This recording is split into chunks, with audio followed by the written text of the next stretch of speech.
네, 안녕하세요. 주간 박진영입니다. 주간 박진영은 서울의 소리와 민주진영 박진영 시사의 품격에서 공동 송출하고 있습니다. 한 주간의 가장 핵심적이었던 이슈를 한두 꼭지만 정리해서 여러분들에게 들려드리려고 하고 있습니다. 자, 오늘도 저하고 같이 진행하는 우리 백종훈 박사님 나오셨습니다. 안녕하십니까. 네, 안녕하십니까. 부천시 갑 예비후보 국민비서실장 백종훈입니다. 반갑습니다. 뭐 준비는 잘 되고 있습니까? 분위기가 굉장히 좋습니다. 예. 그럼 뭐 저기 본인에 대한 분위기가 좋다는 뜻인가요? 아니면 민주당 전체에 대한 분위기가 좋다는 뜻인가요? 저희 지역은 기존에 여론조사를 했던 거 보면 사실은 부천은 민당세가 강한데 네네. 잠시만요. 죄송합니다. 예, 죄송합니다. 이게 생방송이 원래 이래요. 네, 이러기도 합니다. 네. 날 것이 좋죠. 네네. 자, 다시 인사부터 다시 해주시죠. 네네. 네. 반갑습니다. 부천시 갑. 제대로 안 됐어. 네네. 반대쪽에. 네, 그쪽에 하는 거예요. 반갑습니다. 부천시 갑 예비후보 국민비서실장 백종훈입니다. 오늘 또 찾아뵙게 돼서 영광입니다. 네, 오늘 저기 한동훈 비대위원장 이야기를 많이 해주셔야 되는데 네. 누가 더 나이가 많아요? 우리 백 박사님하고 한동훈 비대위원장하고? 그분이 조금 더 많죠. 그분이 예. 많습니까? 예. 예. 저는 76년생입니다. 네, 알겠습니다. 용띠입니다. 네네. 용띠면 저기 차태현 생각나는데. 예, 그 김종국, 네. 차태현, 그게 저희 장형. 예, 용띠 클럽. 용띠 클럽. 그 중에 한 분은 제가 개인적으로 잘 알고 있습니다. 저 청룡의 해니까 예. 날아가실 수 있겠네요. 예, 알겠습니다. 용의 기운을 받아서 네. 날라. 시작하기 전에 이제 최근에 제 근황에 대해서 잠깐 좀 제가 설명을 좀 드려야 될 것 같아요. 이제 댓글에 그런 댓글이 많이 올라와가지고 중원갑의 이제 현근택 변호사가 여러분들 아시다시피 저하고 이제 아주 가까운 후배인데 좀 안타깝게 됐잖아요. 그래서 며칠 하는 말로 잠수 타고 있다가 저하고 이제 통화를 했습니다. 통화를 했고 여러 저간의 이야기들도 했고요. 제가 이제 현근택 변호사한테 말씀드린 거는 공적인 활동을 앞으로도 계속 하려면은 여기에 대해서 시시비비를 그려서 정확하게 정리를 해야 된다. 특히 일부 언론에서 현 변호사가 하지도 않았던 말, 뭐 잤느냐 이런 말을 가지고 자극적으로 기사 실었잖아요. 거기에 대해서 고소 고발을 하든지 해서 깔끔하게 정리를 해야 된다라는 데가 이야기를 했습니다. 그래서 물론 뭐 여성분하고도 화해가 되는 게 좋고요. 그렇게 좀 정리가 되는 게 좋겠다라는 생각이 들고 뭐 또 일부 이제 지지자들이 이제 저보고 이제 현근택 변호사가 워낙 가까우니까 그 지역구에 가는 게 좋지 않느냐 그런 말씀들을 하셨는데요.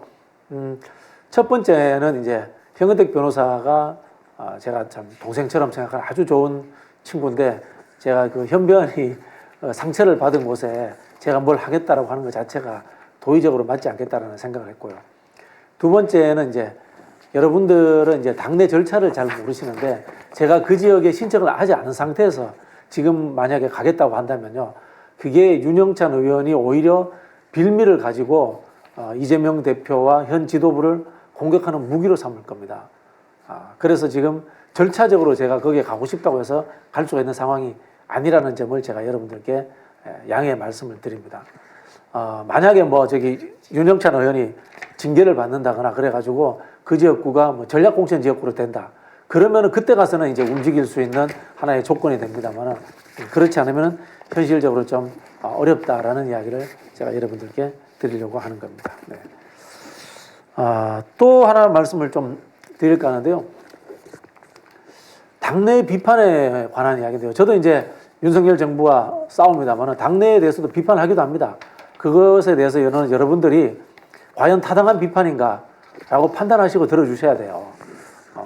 말씀드리지만 당에 있는 동지를 죽으라고 비판하는 것은 옳지 않지만은 방향에 대해서는 여러 가지 조언을 할 수 있는 겁니다. 예를 들어 볼게요. 우리가 문재인 정부 시절에 문재인 보유국이다라고 아첨을 하던 분들이 있습니다. 그래서 문재인 정부가 정책 실패가 이어지는데도 그냥 있었던가요? 부동산 정책 실패했잖아요. 윤석열이 검찰총장으로 임명했을 때 우리 총장이라고 해서 법사위에서 제대로 검증을 하지 않고 날카롭게 질의하지 않아서 지금 이 꼴이 난 거 아닙니까? 그래서 저는요, 대의를 위해서는 우리 당내에 대한 비판도 아끼지 말아야 된다는 생각을 늘 갖고 있습니다. 그리고 그 비판은 애정을 가지고 당과 이재명 대표가 가는 앞길에 도움이 되겠다라는 기본 방향을 가지고 하고 있으니까요.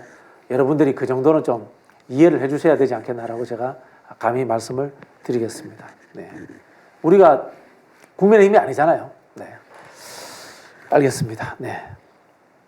자, 오늘 저희가 매주 하는 당세 취약 지역구 출마자들 이야기를 또 한번 저희가 소개를 하겠습니다. 꼭 당선돼야 되는 친구입니다. 이번에는 울산에서 지금 출마 준비를 하고 있는 김태선 동구위원장입니다.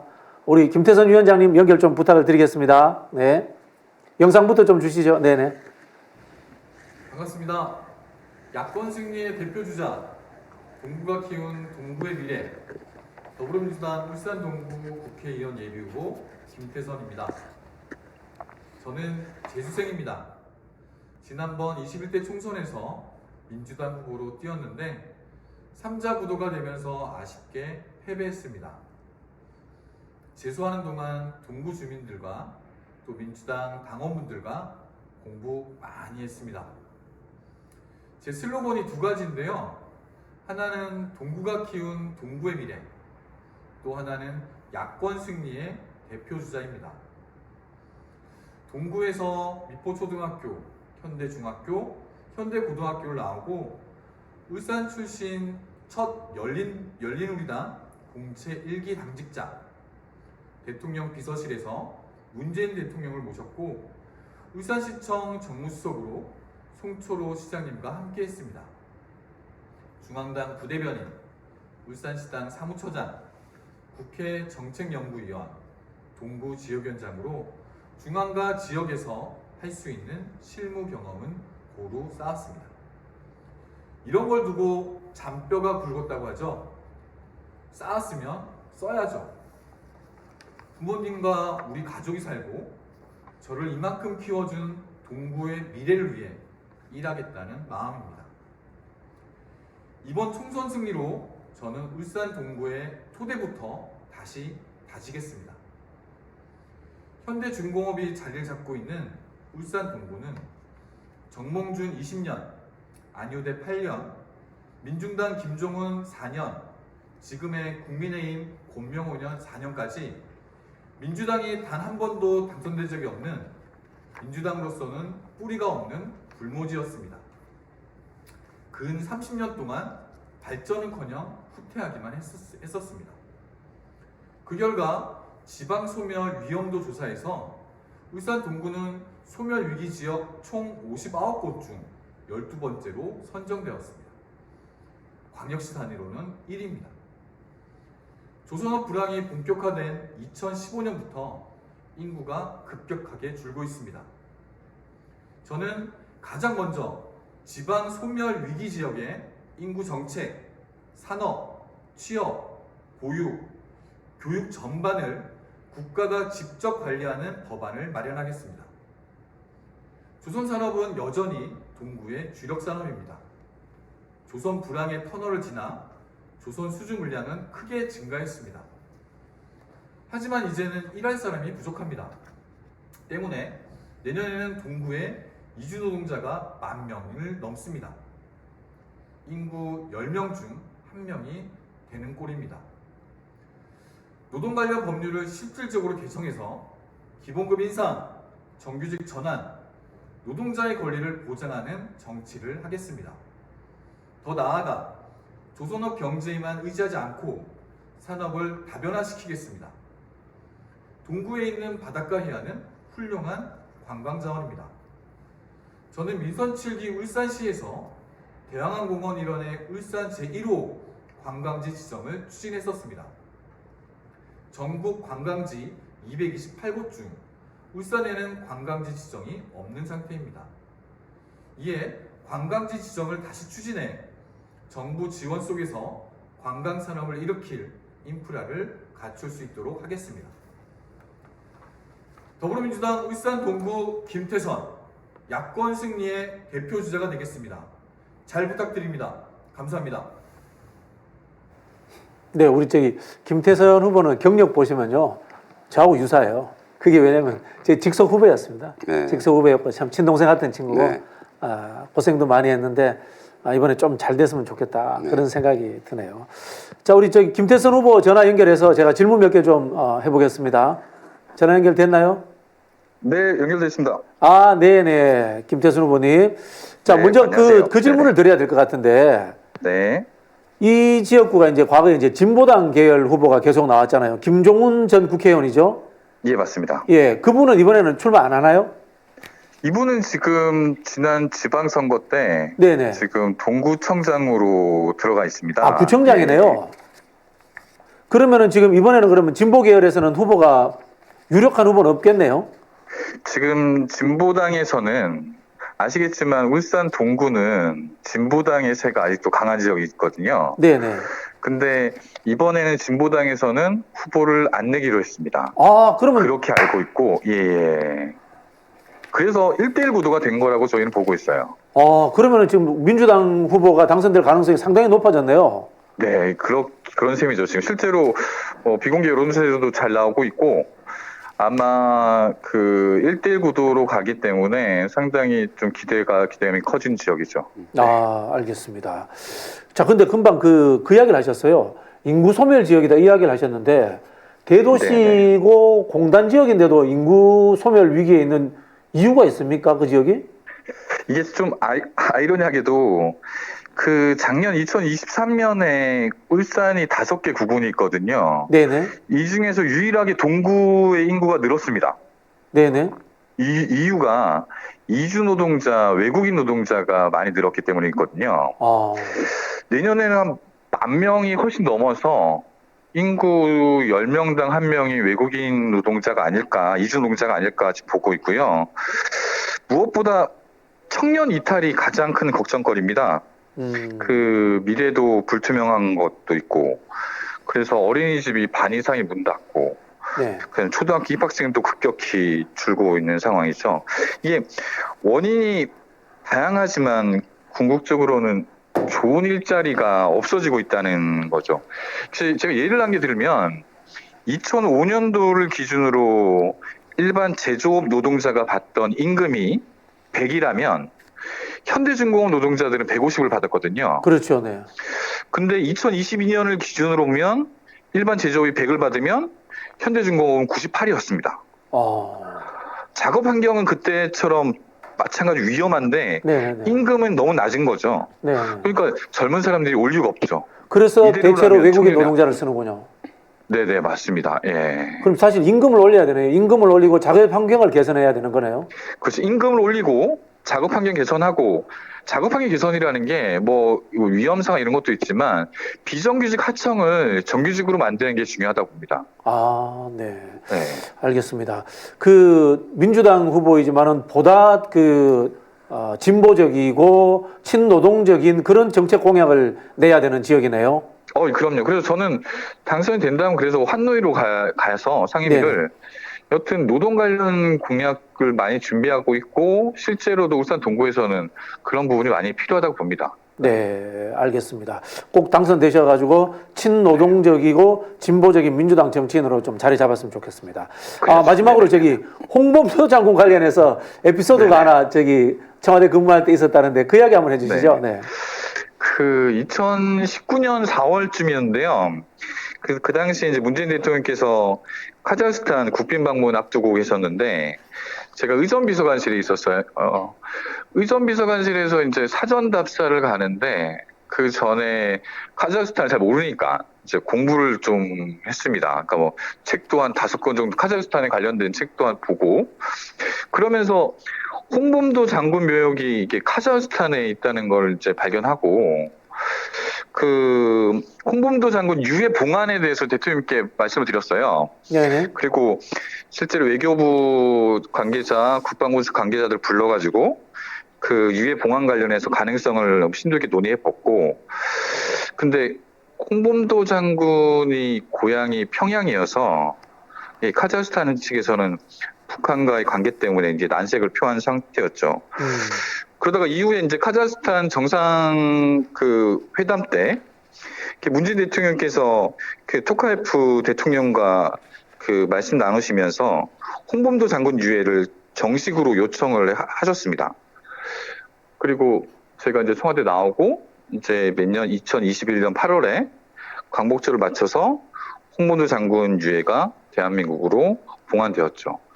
이게 첫 아이디어 된 게 전데, 그래서 굉장히 개인적으로는 굉장히 좀 자랑스러운, 네, 좀 자랑하고 싶은 부분입니다. 네. 그럼 저기 뭐야 홍범도 장군한테 지금 끝까지 책임을 지셔야죠. 지금 이 정권 들어서 홍범도 장군이 돌아가신 상황에서 핍박받고 있는데. 그러니까 당선이 돼야 됩니다. 네. 밀어주십시오. 네, 알겠습니다. 자, 울산의 홍범도 우리 김태선 네. 후보의 당선을 기원하겠습니다. 감사합니다. 고맙습니다. 고맙습니다. 네, 네. 원한다. 예. 자, 이제 본론으로 저희가 넘어가 보겠습니다. 김태선 후보도 79년생인가 그 정도로 알고 있는데 이제 네. 연배가 비슷하시네요. 제가 76년생입니다. 네, 9학번. 네. 한동훈 이야기를 한번 해보려고 하는데요. 네. 첫 번째 이야기는 한동훈이 이재명 대표가 법에도 테러를 당하고 펜에도 위협을 당하고 칼로도 찔렀지만 나는 죽지 않는다. 그 이야기를 했는데 그걸 망상이라고 이야기했어요. 이거 꼭 그렇게 해야 됩니까 진짜? 그 이제 한동훈 비대위원장 같은 경우는 항상 말을 할 때 네. 법무부 장관 시절에도 그렇고 말로 흥한 자 말로 망하거든요. 예. 그 제1야당 대표의 생명에 대한 문제였는데 거기에 대해서 또 이렇게 말씀하시는 건 전혀 정부 여당 비대위원장으로서 격도 안 맞는다라고 생각을 합니다. 중2병 아니에요? 보통 중2병이 이제 중2를 뭐 비하는 게 아니라 그게 사춘기 중2 비하 나올라 진짜. 질풍노도의 시기에 예. 있는 건데 거기 갇혀 있는 모습들이 보이긴 하죠. 예. 그러니까 사실은 자기 안에 철학이 없는데 네. 지금 공무원 하다가 정치로 돌아왔잖아요. 네, 네. 이제 그게 아마 바닥이 날 것입니다. 예. 말로 응한 자 말로 망한다. 왜냐하면 본인의 정치 철학이 없기 때문에. 네. 알겠습니다. 그리고 또 이제 최근에 또 공약도 내놨는데 출판 기념회 폐지, 그 다음에 의원 정수 250석 축소. 이것도 느낌이, 이것도 중2 느낌, 안철수 느낌, 뭐 그런 느낌이 굉장히 납니다. 네. 그 출판 기념회는 이제 1월 10일 이후에는 못하게 돼 있잖아요. 네. 한동훈 비대위원장이 12월 26일 날 비대위원장이 되잖아요. 네. 그러면 그 안에 출판 기념회 다 했어요. 그렇죠. 예. 국민의당이라고 예. 출판 기념회 안 한 게 아니에요. 예, 네. 더 했죠. 오히려 우리 민주당 같은 경우는 대표님의 상황으로 인해서 단식부터 또 이번에 피습까지 네네네. 암살 미수 사건 때문에 저희는 이제 출판 기념회를 더 미루거나 취소시키는 상황이었거든요. 네. 제가 봤을 때는 한동훈 비대위원장이 그물을 친 것 같아요. 네. 해라 출판 기념회. 아, 해라. 그러면 자기 국민의힘의 중진들 다 잘라버리려고? 네, 네. 출판 기념회 안 걸로? 네, 그리고 나서 시간 지연하고 나서 출판 기념회 이거 정치자금 수수 금지법 추진하겠다. 이건 뭐예요? 네. 문제가 있다고 이제 본인이 인식하는 거잖아요. 예, 사실은 이제 출판 기념회를 하다 보면은 그 책을 사고 이렇게 봉투를 넣는데 네, 거기에 사실 얼마 있는지 모르죠. 그렇죠. 이제 이런 것들을 이제 자기들이 뭐 이제 그 공천 학살에 자기들이 원하는 후보들을 그 지역구에 넣는데 활용하겠다. 뭐 이렇게 저는 생각이 됩니다. 애초에 여기에 대해서 의지가 있었으면 처음부터 비대위원장 했을 때 얘기를 해야죠. 그렇죠. 누구나 국민이 알고 있는 사실인데. 그렇죠. 자기들은 실컷 다 한 다음에 네. 끝나고 난 이후에 이제 저런 이야기를 한 거죠. 저는 또 어떤 느낌도 있냐면은 노웅래 의원 이야기를 하려고 일부러 저런 공약을 냈다. 맞습니다. 뭔가 좀 뭡니까 빼딱하게 보는 세상을 네. 그런 느낌도 들어요. 네. 그러면 한동훈 비대위원장이 출마 지금 뭐 김경률도 그렇고 저 박성수 변호사인가요? 박상수. 박상수 변호사도 그렇고 요분들은 아마 출판 기념회를 안 했을 가능성이 높겠네요. 참, 출판 기념회는 제가 안타깝습니다. 너무 앞서가다 보니까 폭망했습니다. 제가 유튜브로 온라인 출판 기념회를 냈잖아요. 책도 이북으로 냈는데 네. 이북 판매가 저조합니다. 마키아벨리 여러분 사랑해 주십시오. 제가 읽어봤는데 예, 교보문고에서 이북으로 구매하실 수 있습니다. 대학에서 이거 교재로 사용해도 굉장히 좋을 것 같은데요. 네, 뭐 저기 정치학 기본적인 네. 내용을 담았고요. 혹시나 저기 특강 이런 거 필요하시면은 제가 어디든지 뛰어가겠습니다. 용인에도 저기 물리치료사분들이 한번 특강 해달라고 해서 한번 갔다 온 적이 있습니다. 네. 개강하면 저희 제 모교이자 제가 네. 몸담고 있는 가톨릭 대학교에 네, 모시도록 알겠습니다. 하겠습니다. 네. 자, 한동훈 위원장 이야기를 계속 해봐야 되는데요. 우리가 하다가 말았는데 한동훈 위원장 영입 1호 박상수 변호사. 네. 이 사람을 한동훈 위원장이 왜 이렇게 챙겨? 뭐 하던 사람이에요? 구체적으로 한번 좀 이야기해 주세요. 네. 박상수 변호사 서울대 법대 나왔어요. 네네. 근데 이런 이슈가 있죠. 예전에 우리 이제 카피레포트 말씀하시는데 네네. 디지털 세상이 되다 보니까 로톡이라고 들어보셨을 겁니다. 로톡. 로톡. 예, 로토크. 이런 어플인데. 저기 법률을 가지고 토크한다. 네. 예, 근데 예. 이게 이제 인터넷 서비스죠. 네네네. 그 이제 의료 같은 경우도 닥터 119 해가지고 그렇죠, 이제 그렇죠. 뭐 궁금하니까 새벽에라도 좀 물어볼 수 그렇죠, 있고 그렇죠. 그러면 예. 전문적인 의사 면허증을 갖고 있는 사람들이 뭐 명확하게는 답변할 수 없지만 네네. 뭐 비대면 진료 뭐 이런 건 아니지만 그래도 여기에 대해서는 조금 뭐 이렇게 해서 어느 과를 가보세요라는 거죠. 네. 근데 로톡도 인터넷 세상에서 그러니까 우리가 AI로 뭐 판결문을 내듯이 로톡도 이제 궁금하니까 법률 상담 서비스가 인터넷상에서 벌어지는 거죠. 네네. 그럼 이제 수익이 변호사들이 줄어들겠죠. 네네. 변호사들이 상담하는데 기본이 50만 원입니다. 보통 제가 아는 변호사들 보니까 네. 상담만 하는데. 네네. 근데 여기에 대해서 반대하죠. 왜? 자기 수임이 떨어지니까. 근데 로이너스라는 어떤 커뮤니티를 운영하면서 거기서 굉장히 반대 글을 올립니다. 거기서 또 문제가 되고 뭐 여성에 그럼 대한 뭐 이런 이혼 상담 이야기도 발언 있고. 그런 것도 그런 네, 쪽에서 나온 네, 거예요. 네. 이혼하면 돈 번다 이런 이야기도. 이게 뭐 여성 기록, 이혼 소송, 반환 논란 이런 것도 있고 60년대 이상 꿀빨러. 예. 그러니까 이제 우리 청년들이 어머니 아버지 때문에 고생하고 있다 이 얘기거든요. 산업화 민주화를 이루어낸 세대에 대해서 비판을 해요. 네. 그러니까 이제 뭐 산업화 30년, 민주화 30년 저 국민의힘에서 자꾸 이야기를 하잖아요. 이제 네, 운동권 뭐 이념 세력 이제 그 연관선상에서 이야기를 하는 것 같고 더 웃긴 건 가명으로 그 변호사법에 의하면 겸직에 대해서는 신고를 하게 돼 있잖아요. 지금 변호사회. 법입니까? 그거 아니고 규정입니까? 예. 변호사법 법입니까? 38조에 의하면 사업이나 영리를 위한 겸직을 제한하고 있습니다. 네. 겸직을 하려면 변호사 소속된 지방 변호사의 허가가 있어야 되고요. 근데 이분은 허가를 안 받았다는 얘기죠. 왜? 네. 가명을 썼으니까. 허가를 받지 않을 의도가 있었다는 거죠. 이 정도면 민주당 같으면은 검증위원회에서 네. 바로 아웃인데. 근데 이게 재밌는 게 로스쿨 입시 강사 활동을 하거든요. 네네. 근데 본인의 실명으로서 얘기를 할 때는 로스쿨에 대한 문제점을 막 지적을 해요. 네네. 예. 그러면서 또 로스쿨을 준비하는 학생들 강의를 하는 거죠. 예. 근데 왜 가명을 했을까? 네. 굉장히 물음표. 돈 문제 아니에요? 뭐 조세에 대한 포탈 의혹까지 이야기가 나와 있어요. 조세 포탈 의혹까지 포함되는 겁니까? 그거 아세요? 그리고 이분 때문에 김건희 팬클럽하고 한동훈 팬클럽이 싸움이 났어. 이분이 한동훈 팬클럽 출신 아닌가요? 그렇죠. 예. 네. 회장. 지금 이제 최근에 나온 이야기가 자 보세요. 한동훈이 바지 사장으로 국민의힘의 비대위원장이 됐어요. 바지 사장이야. 근데 영입 1호를 자기 사람으로 하는 거야. 원래 있는 오너 윤석열, 김건희 사람이 아니고 자기 사람을 영입 1호로 한 거야. 이게 지금 대통령실에서 화가 난 거예요. 그렇죠. 자, 이 상황에 김경률 씨가 김건희 특검 관련해서 그냥 넘어가면 안 된다. 그다음에 디올백 사과해야 된다. 이수정. 예, 그 이야기를 하고. 했는데 그 사람을 마포의 정청래 최고위원 지역구에 바로 자기가 낙하산 꼽을 듯이 이야기했습니다. 이거 좀 이야기해 주시죠. 김경률 씨는 여러분들 지금 언론에 저는 좀 이상해요. 조국 흑서라고 이제 썼던 사인방이 있잖아요. 네네네. 예. 김경률, 서민, 공경의, 서민. 진중권. 화려하다. 네. 사실은 이 책 정확한 제목은 한 번도 경험해 보지 못한 나라 민주주의는 어떻게 끝장나는가. 지금에 어울리는 이야기네. 책이죠. 윤석열을 이야기하는 지금에 거네. 어울리는 책인데 네. 이 제목을 못 내는 것 같아요. 지금 이분들이. 네. 이 제목 바로 우리가 연상이 되잖아요. 조국 흑서 사실은 책의 한 3분의 1 이하 분량이 이제 조국 백서와 반대되는 내용이 들어가 있거든요. 김경률 씨 같은 경우는 잠깐 소개를 해드리면 고향은 또 전라남도 해남이에요.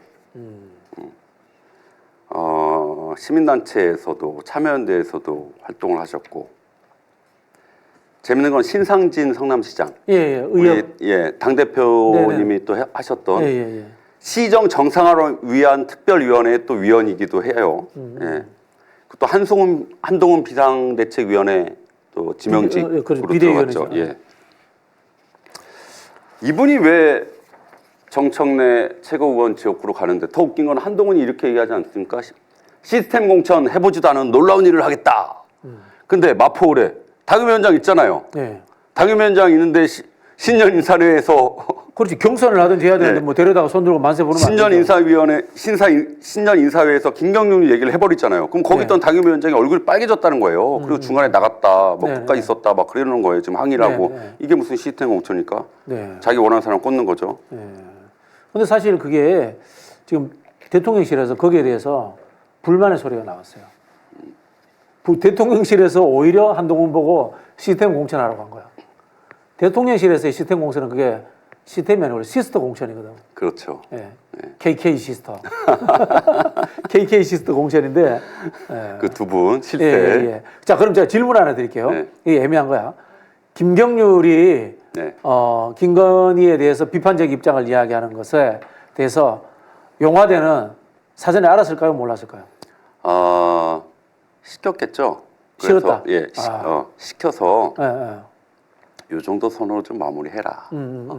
안 그러면 너 지금 한동훈이랑 김경률 또 박상수 우리 말 안 듣고 국회의원 배지 달려고 하는데 네. 경호성 메시지죠. 그리고 얘네들이 이분들이 말을 듣나 안 듣나 영화돼서 한번 보겠죠. 야. 사실은 한동훈의 롤은 뭡니까? 특검법 막아라 하고 법 그렇죠. 기술자가 들어간 김건희 거잖아요. 특검법 막아라고 들어간 근데 우리는 뭐 예상을 했지만 이제 한동훈이 딴 살림을 차리고 있는 거죠. 아, 그죠. 그냥 뭐 바지 사장인데 들어가 네. 보니까 욕망이 생기는 거지. 왜 그러냐? 뽕을 맞거든요. 뽕을 맞았다. 자, 보세요. 한동훈 비대위원장 부산 가서는 1992 넘버링이 돼 있는 티셔츠를 네. 입었죠. 어릴 적 충청도 가서는 어릴 적 충천인 마음으로 살았다. 또 더 웃긴 거는 우리 대부분 남자들 강원도에서 군대 생활 많이 하잖아요. 강릉에서 군 생활을 했기 때문에 강릉 가도 저에게는 마음의 고향이다. 대권 주자라는 뜻이네, 자기가. 또 대구 가서는 저의 정치적 출생지, 이게 명확하죠. 보수의 핵심, 심장은 자기의 정치적 출생지라고 이야기하는. 뭐 이러면서 이제 셀카 유출을 막 받고 그래요. 전국을 돌아다니면서. 네. 근데 아무래도 윤석열 대통령 지금 그런 모습 안 보이잖아요. 지금 어디 계신지도 모르겠고. 네. 근데 우리 그 김건희 우리 여사 좀 막아달라고 보냈더니 나보다 인기가 더 좋은 것 같아. 그것도 뽕도 맞아. 그렇지. 전국을 돌아다니면서 네. 또 부산 가서 사실 근기어인 1992 마지막 우승의 롯데자이언츠 그걸 새기고 다니면서 그럼 본인이 이제 인기에 취하죠. 이러면 이거 나도 대권 도전할 수 있겠네. 그러면 어떻게 되겠습니까? 빌드업을 해야 되죠. 그 빌드업에 김건희가 방해가 된다 그러면 어떡하죠? 특검법에 대해서 찬성을 하고 예. 저는 김경률 발언의 배후에 한동훈이 있다고 생각해요. 한동훈이 내가 윤석열, 김건희에게 못하는 이야기를 김경률 시켜서 슬쩍 하지 않았나 이렇게 의심하는 거죠. 그럼 이제 점점 빌드업 과정이 심해진다는 얘기인데 계속 네네. 그 다음도 빌드업이 있다는 얘기인데 근데 저는 정무적으로 지금부터 이렇게 맞짱을 뜨는 게 오히려 또 고대 전략일 수도 있죠. 네네. 예전에 이명박 때 박근혜가 했던 역할, 여당 안에서의 야당 역할, 또 이렇게 해서 다음 총선을 치르고 국민들 눈 가리게 하는 그런 수작일 수도 있다고 생각을 합니다. 네네. 알겠습니다. 그 댓글을 우리 써니힐님 이거는 과하게 이렇게 하지 마세요. 저기 우리 그 써니힐님 좀 잘라주세요. 잘라주세요. 과감하게 잘라주세요. 왜냐면요. 이렇게 하는 게 우리 쪽에 도움이 전혀 안 돼요. 문재인 대통령을 찍었던 국민들이 현실적으로 존재하고 있는 거고 제가 앞에서도 말씀드렸잖아요. 문재인 대통령도 비판받아야 됩니다. 그러나 비판의 금도가 존재하는 거예요. 이재명 대표도 마찬가지예요. 세상에 완벽한 정치는 존재하지 않는 거고 모두가 우리가 당원과 지지자들의 집단지성을 통해서 만들어가는 민주적 후보인 겁니다. 근데 이런 식으로 이렇게 하시면은 도움이 되지 않습니다. 안 나가셔도 됩니다. 그냥 저희가 잘라드릴게요. 네, 잘라주시면 됩니다. 네. 그리고 또 하나 말씀드리는 네, 거는 네. 선거 때마다 왜 그러세요? 국회의원 수 감축 이렇게 또 이야기를 하는데 또 한동훈 출마 못하는 거 아니에요? 의원수 없어져가지고 네, 거기에? 300명을 250으로 감축하겠다. 자, 우리 네. 역사를 보세요. 안철수, 이한구, 이인재, 황교안 다 선거를 앞두고 감축하겠다고 했죠. 네네. 선거 끝나고 그 말 나옵니까? 없죠. 없어지죠. 네. 자, 이렇게 좀 구체적인 데이터로 말씀을 드릴게요. OECD 국가들 중에 우리나라 같은 경우는 1인당 국회의원 1명이 유권자를 책임지는 게 17만 2,483명입니다. 네네. 우리 인구와 비슷한 프랑스 볼까요? 1인당 7만 명입니다. 오, 영국 맞네. 볼까요? 4만 6천 명입니다. 이탈리아 볼까요? 9만 명입니다. 예. 사실은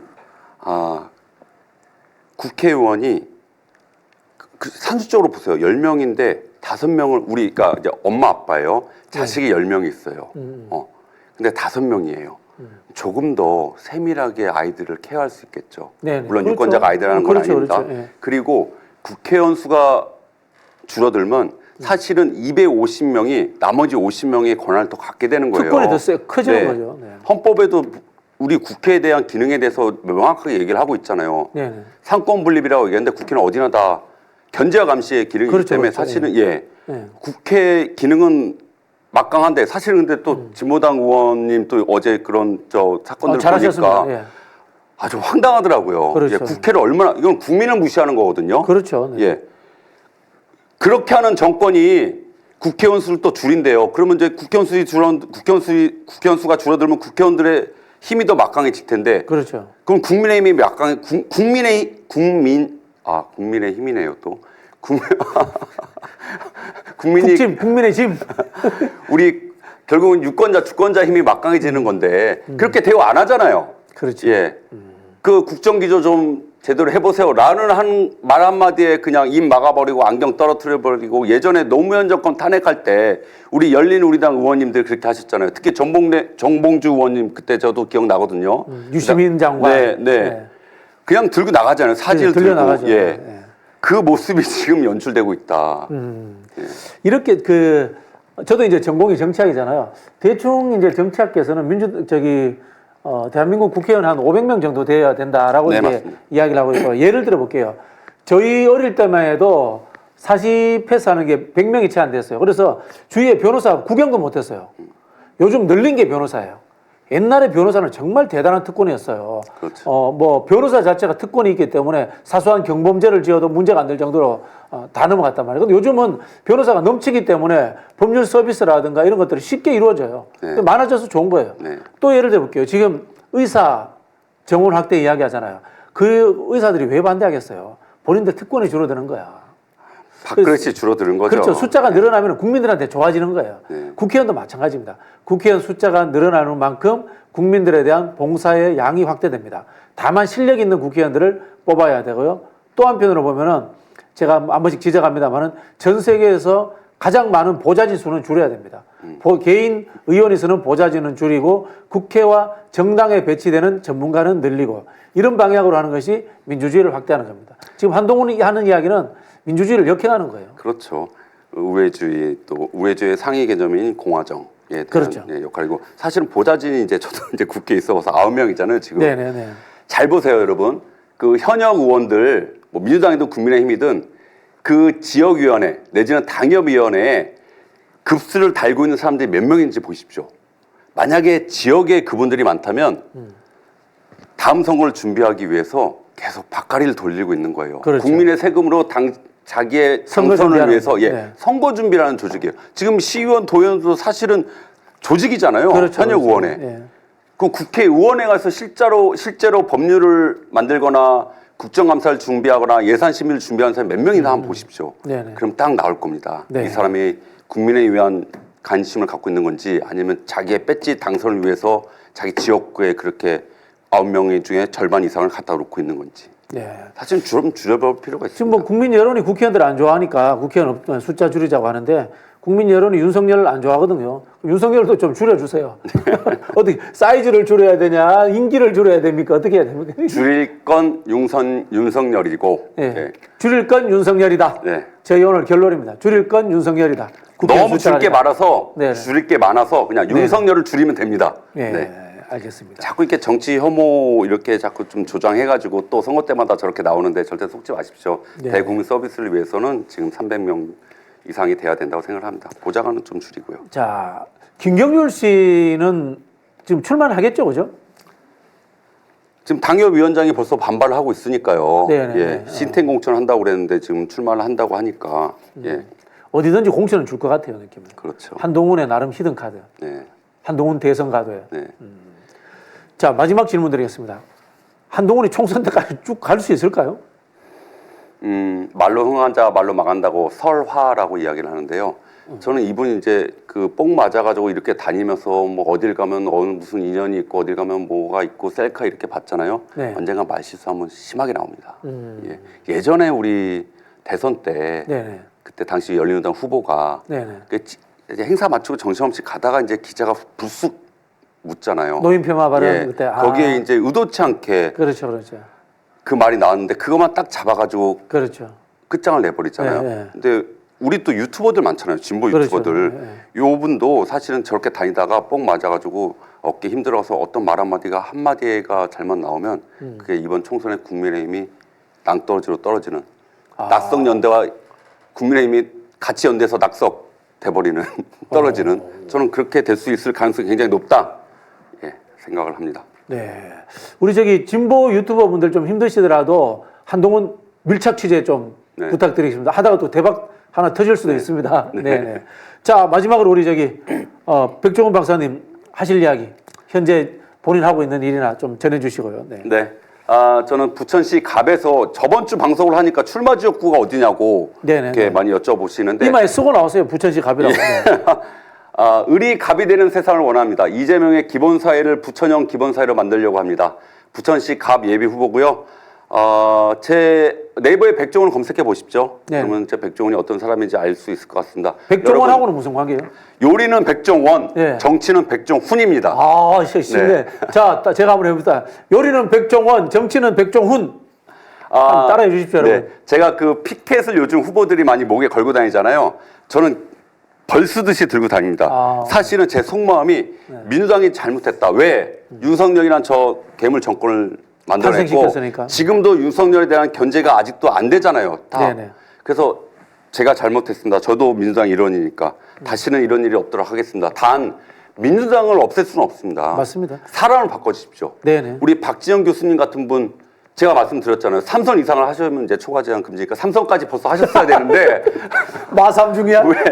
왜 이런 분들이 민주당에서 아직도 국회의원이 못 됐는지 예. 절호의 기회입니다. 이재명 시대를 개막하기 위해선 주위에 있는 분들이 탄탄해야 됩니다. 사람을 바꿔주십시오. 저 이렇게 말씀드리고자 합니다. 네, 마삼중입니다. 네. 자, 저기 용해인 의원 이야기 한번 할게요. 살짝 제가 오늘 부딪혔는데 그냥 서로 악수만 하고 그냥 나왔는데요. 저는 용해인 의원이 잘 하고 있다고 생각해요. 잘 했다고 생각하는데 자꾸 제도 문제로 가지고 접근하는 것은 조금 적절치 않다라는 생각이 들고요. 그리고 제 생각에는 아마 연동형으로 갈 가능성이 좀 높은 것 같아요. 높은 것 같은데 중요한 거는 저는 이렇다고 봐요. 연동형으로 가더라도 이 당내 민주주의 절차를 만들어 주셔야 돼요. 국민 참여 경선을 하든지 아니면 국민 추천제를 하든지 지난번에 그 정봉주 손혜원 당이 했던 국민 추천제를 했지 않습니까? 그런 걸로 해야지 지난번에 더불어시민당 했던 것처럼 밀실 공천은 안 됩니다. 그렇죠. 예, 그런 부분들에 대해서 용해인 의원도 똑같이 말씀을 해주셔야 되고요. 그리고 가능하다면 용해인 의원은 비례보다는 민주당과의 연합 공천을 통해서 지역구에 출마하시면 좋겠어요.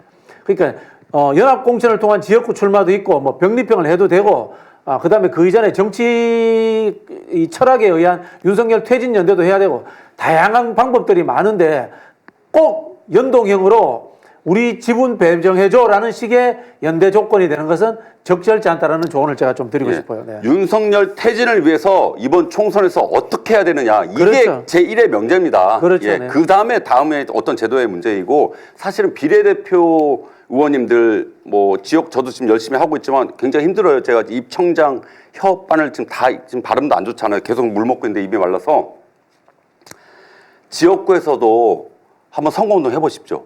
지역구 국회의원 한번 돼보십시오. 숭고해집니다. 저도 사실은 여러분들을 만나면서 마음이 아프기도 하고 기쁘기도 하고. 피똥쌉니다. 제가 지난번에 6kg 체중 6kg 빠져봤어요. 와.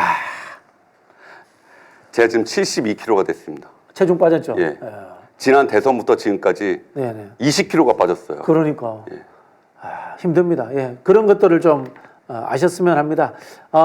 이 용해인 의원과의 야권 연대는 저는 무조건 필요하다고 봅니다. 제가 늘 주장하지만은 이 몰빵론보다는 하객진을 펼쳐야 됩니다. 다만 그 원칙은 윤석열 퇴진 그리고 그 과정과 절차는 당원과 국민들의 참여를 보장하는 민주적으로 되어라. 그리고 본인의 기득권은 사소한 것이 있으면 내려놓는 것이 좋겠다. 요 세 가지 원칙만 지켜주신다면은 저는 얼마든지 더 큰 연대가 가능할 것이다. 이 말씀 드리겠습니다. 그렇죠. 자, 마지막 인사 해주시죠. 네, 다음 주에 또 찾아뵙겠습니다. 우리 박진영 교수님 마키아벨리 여러분 이북이거든요. 쉽게 뭐 서점 안 가도 되고 택배로 안 받아도 됩니다. 여러분 교보문고죠? 네, 교보문고 들어가셔서 한번 구입하셔서 읽어보십시오. 예. 지금 언론 환경 기울어져 있잖아요. 또 유튜브들 많이 보시잖아요. 근데 사실은 본인이 갖고 있는 정치 철학, 뭐 이렇게 하면 좀 과장될 수도 있지만 본인이 갖고 있는 또 배경 지식 이런 게 있어야지 이 기사들을 보수 언론에서 나오는 이 기사들이 진짜인지 아닌지 본인의 생각을 갖게 됩니다. 근데 자꾸 이렇게 되면은 가스라이팅 당한다고 하거든요. 또 확증 편향이 걸리거든요. 그래서 우리 박지원 교수님의 마키아벨리 2부 꼭 한번 구매하셔서 읽어보시기를 진심으로 보시면은 이번 총선 때 어떤 후보가 진짜인지 민주당 내에서도 어떤 후보가 이재명 대표와 함께 갈 후보인지 이런 보수 언론 이런 유튜버들 본인의 잣대로 비판을 하게 됩니다. 여러분 부탁드리겠습니다. 네, 알겠습니다. 자, 우리 서울의 소리 시청자 여러분, 시사의 품격 시청자 여러분, 민주진영 박진영 시청자 여러분, 서로 이렇게 통섭하시면서 구독, 좋아요 부탁드리겠습니다. 구독, 좋아요 부탁드리겠습니다. 다음 주에 만나겠습니다. 감사합니다. 감사합니다. 하나된 민주당을 위하여 필승! 필승!